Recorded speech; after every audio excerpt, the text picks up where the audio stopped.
আসলে অনেক মজার এবং খুব উপভোগ করছি, কারণ বন্ধুদের সাথে এরকম সাধারণত সুযোগ হয়ে ওঠে না। এই উৎসবটাকে ঘিরেই এভাবে ঘুরতে পারছি, তো ভালো লাগছে। এখানে তো মেলায় অনেক দোকান বসেছে, প্রচুর খাওয়া দাওয়া করেছি।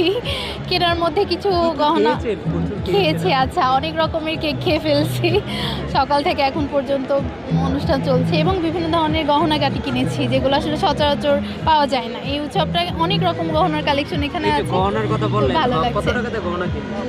কাঠের এবং মাটির কিনেছি, তো খুব বেশি খরচ হয় নাই। ভালো লাগছে যেহেতু ক্যাম্পাসের মধ্যে এরকম আয়োজন খুব আগে একটা দেখি নাই, বা এরকম জিনিসটা খুব কম এবং আমাদের জন্য অনেকটা নতুন।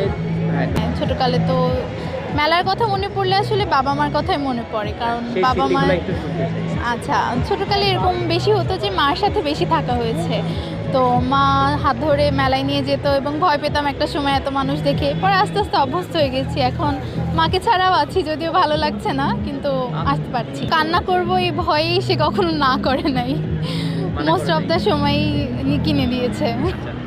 বন্ধুদের কাছ থেকে গিফট বলতে ঘুড়ি কিনেছি।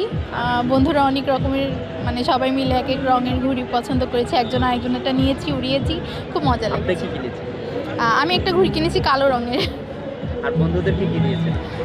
বন্ধুদের ছোটখাটো জিনিস যেগুলো আর কি। একা আসছেন নাকি সাথে আরো কেউ? না, আমার বান্ধবী আসছে, আমার বান্ধবী।